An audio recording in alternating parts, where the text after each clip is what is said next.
Shalom, selamat pagi, selamat berjumpa kembali.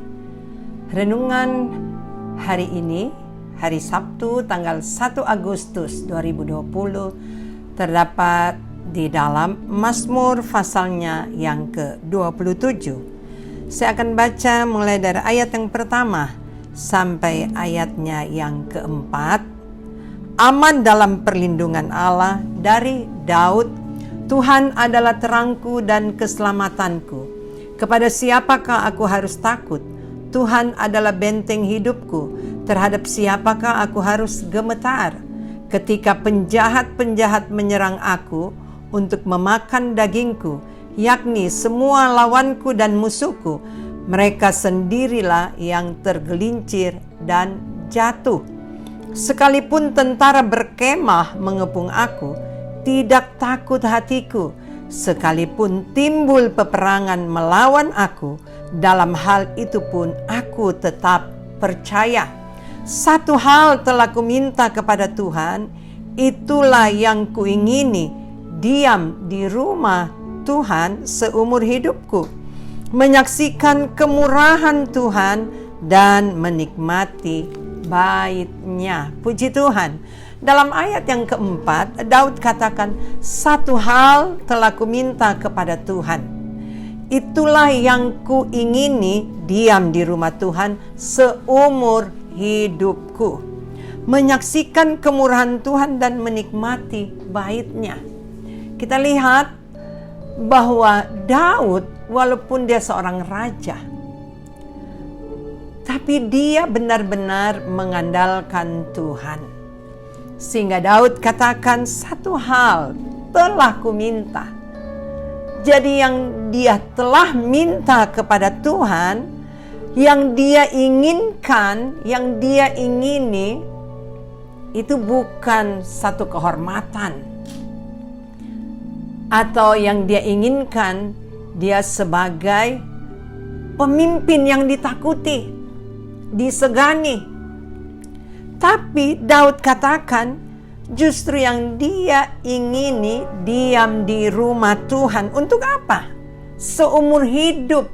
Karena dia tahu ketika dia ada di rumah Tuhan, tempat di rumah Tuhan itu adalah tempat kumpul orang-orang beriman, orang-orang yang percaya, beribadah, menyembah kepada Tuhan. Dan itulah yang diinginkan oleh Daud. Diam di rumah Tuhan seumur hidupku, Daud katakan. Dan yang diingini bukan soal jabatan, bukan soal pengaruh mungkin. Tetapi di sini menunjukkan sesungguhnya hati dari Daud. Hati dari Daud, dia benar-benar melekat kepada Tuhan. Pikiran hatinya hanya tertuju kepada Tuhan. Di hari-hari ini, apa yang kita inginkan?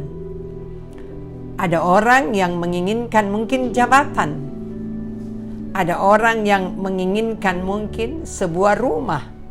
Menginginkan mungkin mobil baru. Itu wajar saja sebagai manusia. Tetapi yang Daud inginkan di sini menunjukkan sesungguhnya hatinya begitu dekat kepada Tuhan. Dia percaya kepada Tuhan bahwa ketika dia ada dekat Tuhan, orang yang mau mencelakakan dia, ada orang yang mau melenyapkan dia. Kita tahu bagaimana Saul mengejar-ngejar Daud untuk membunuhnya, tapi dia aman dalam lindungan Tuhan. Itulah yang utama. Sebagai orang yang beriman, bagaimana kita mempercayakan hidup kita ke dalam tangan Tuhan. Dalam ayat yang ketiga dalam Mazmur 27, sekalipun tentara berkemah mengepung aku, Daud katakan, tidak takut hatiku. Sekalipun timbul peperangan melawan aku, dalam hal itu pun aku tetap percaya. Dia tetap percaya kepada Tuhan. Satu hal telah kuminta kepada Tuhan, itulah yang kuingini, diam di rumah Tuhan seumur hidup, Artinya bagaimana dia benar-benar mempercayakan hidupnya kepada Tuhan sepenuhnya. Di dalam Mazmur 28 ayat 7 dikatakan demikian, Tuhan adalah kekuatanku dan perisaiku, kepadanya hatiku percaya, aku tertolong, sebab itu beria-ria hatiku, dan dengan nyanyianku aku bersyukur kepadanya. Ayat yang ke-8 dan ayat yang ke-9, Tuhan adalah kekuatan umatnya dan benteng keselamatan bagi orang yang diurapinya. Selamatkanlah kiranya umatmu dan berkatilah milikmu sendiri. Gembalakanlah mereka dan dukunglah mereka untuk selama-lamanya. Ayat yang ke-8 jelas apa yang Daud katakan. Tuhan adalah kekuatan umatnya dan benteng keselamatan bagi orang yang diurapinya. Daud, dia menyadari akan keberadaannya. Tuhan yang memilih, Tuhan yang senantiasa melatih hidupnya, sehingga melalui Samuel Daud diurapi. Pengurapan Allah luar biasa kepada Daud, karena Tuhan tahu hati daripada Daud. Dari sekian banyak bersaudara, Daud tidak terlatih untuk berperang. Dia hanya bisa mengembalakan kambing domba yang dipercayakan kepadanya. Tetapi justru karena dia setia dengan perkara yang kecil, dia setia dengan pekerjaannya, banyak pengalaman-pengalaman secara pribadi Tuhan menolong Daud ketika sedang mengembalakan kambing domba. Ada binatang buas yang ingin membunuh kambing domba yang sedang dia jaga. Tangan Tuhan yang menolong. Ada Tuhan yang menolong. Itulah pengalaman-pengalaman daripada Daud. Bukan dia pakai kekuatannya, tetapi dia selalu serahkan ke dalam tangan Tuhan. Di dalam Mazmur pasal yang ke-27, saya baca lanjut dalam ayat yang ke-10 dikatakan demikian. Sekalipun ayahku dan ibuku meninggalkan aku, namun Tuhan menyambut aku. Tunjukkanlah jalanmu kepadaku ya Tuhan, dan tuntunlah aku di jalan yang rata oleh sebab seteruku. Janganlah menyerahkan aku kepada nafsu lawanku, sebab telah bangkit menyerang aku saksi-saksi dusta dan orang-orang yang bernafaskan kelaliman. Sesungguhnya aku percaya akan melihat kebaikan Tuhan di negeri orang-orang yang hidup. Nantikanlah Tuhan, kuatkanlah dan teguhkanlah hatimu. Ya, nantikanlah Tuhan. Ayat yang ke-13, sesungguhnya aku percaya, Daud katakan, akan melihat kebaikan Tuhan. Aku percaya akan melihat kebaikan Tuhan. Dan Daud alami bagaimana pembelaan Tuhan, bagaimana pertolongan Tuhan. Karena yang dia inginkan bukan perkara jasmani, jabatan, bukan kekayaan, bukan, tapi yang Daud inginkan dikatakan diam di rumah Tuhan. Itu yang dia inginkan. Dan ketika dia diam di rumah Tuhan, bukan hanya sesaat, bukan karena kita membutuhkan Tuhan lalu kita mencari Tuhan, tapi Daud tidak demikian. Kebanyakan orang ketika dalam masalah, dalam persoalan, baru datang kepada Tuhan, rajin beribadah, datang ke gereja. Tapi berbeda dengan Daud, dan inilah yang perlu saudara dan saya melihat, dan juga ada contoh yang jelas.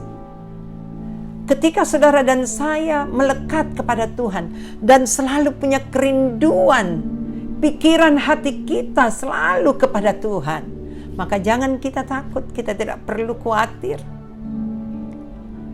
Kita tidak perlu takut bahwa ada tangan kuasa Tuhan yang senantiasa memberikan kita perlindungan, pertolongan dari Tuhan.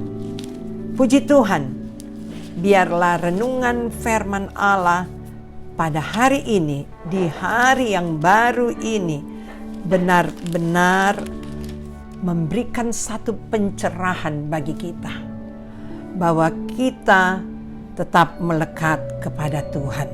Kita tetap merindukan Tuhan di segala aspek kehidupan kita sebelum kita melakukan segala aktivitas kita, baik itu dalam bekerja, membuka usaha mungkin, bahkan anak-anak yang sedang belajar atau dalam pendidikan, bahkan juga sebagai ibu rumah tangga, kita bekerja sehari-hari di rumah kita. Kita mau senantiasa libatkan Tuhan di dalam segala perkara. Karena itulah yang Tuhan inginkan bagi saudara dan saya. Efesus pasal 2 ayat yang ke-6 sampai ayat yang ke-10 sebagai ayat yang terakhir. Dan di dalam Kristus Yesus Ia telah membangkitkan kita juga dan memberikan tempat bersama-sama dengan Dia di sorga, supaya pada masa yang akan datang Ia menunjukkan kepada kita kekayaan kasih karunia-Nya yang melimpah-limpah sesuai dengan kebaikan-Nya terhadap kita dalam Kristus Yesus. Sebab karena kasih karunia kamu diselamatkan oleh iman. Itu bukan hasil usahamu, tetapi pemberian Allah. Itu bukan hasil pekerjaanmu. Jangan ada orang yang memegahkan diri, karena kita ini buatan Allah, diciptakan dalam Kristus Yesus untuk melakukan pekerjaan baik yang dipersiapkan Allah sebelumnya. Ia mau supaya kita hidup di dalamnya. Kita hidup di dalam Tuhan. Kita ini buatan Allah, diciptakan dalam Kristus Yesus. Dikatakan untuk melakukan pekerjaan baik yang dipersiapkan Allah sebelumnya. Pagi hari ini, banyak hal yang telah saudara dan saya alami dan kita rasakan tentang kasih Tuhan yang luar biasa. Rasul Paulus mengatakan di dalam Efesus pasal yang kedua ini, ayat 8, sebab karena kasih karunia kamu diselamatkan oleh iman, itu bukan hasil usahamu, tetapi pemberian Allah. Luar biasa, itu pemberian Allah bagi kita. Karena apa? Kita telah dipersiapkan untuk melakukan pekerjaan yang baik. Ketika kita dekat kepada Tuhan, ketika kita melekat, hati kita melekat kepada Tuhan. Ketika hati kita sungguh-sungguh kepada Tuhan, maka kehidupan ini benar-benar kita percayakan kepadanya. Karena kita telah memperoleh kasih karunia yang besar. Kalau sampai saat ini kita boleh ada, semua oleh karena anugerah Allah, bukan karena perbuatan baik kita, tetapi karena Dia mengasihi saudara dan saya. Ya, ini bukan hasil pekerjaan kita.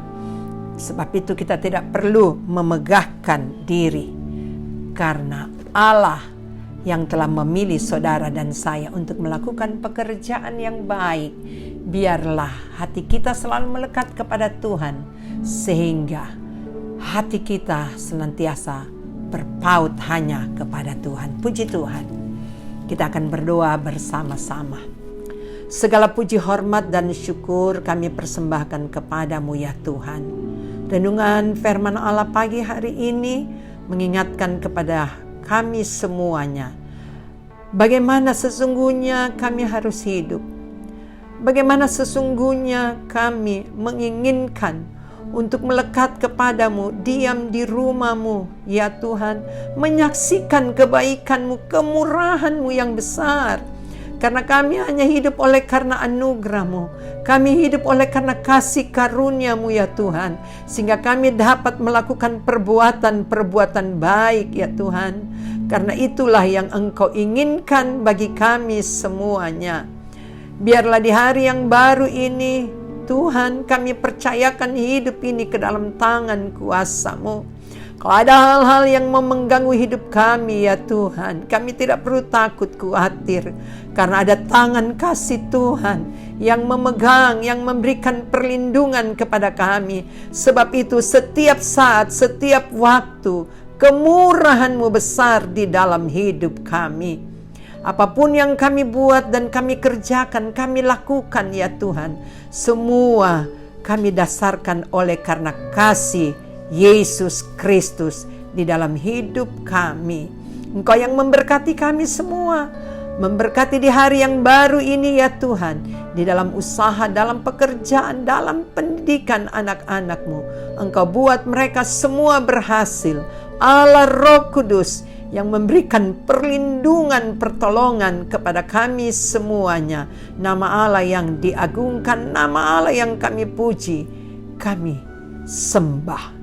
Terpujilah bagi nama-Mu, ya Tuhan.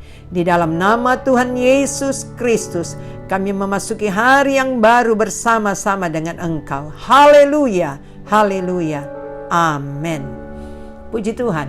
Saudara-saudara, hari ini merupakan hari ibadah dari Pel Pramab yang akan dimulai pada jam 6 sore dan akan disiarkan kembali melalui YouTube channel dan Facebook GPD Bethesda Makassar. Terima kasih atas perhatian kita semua. Tuhan Yesus memberkati. Haleluya.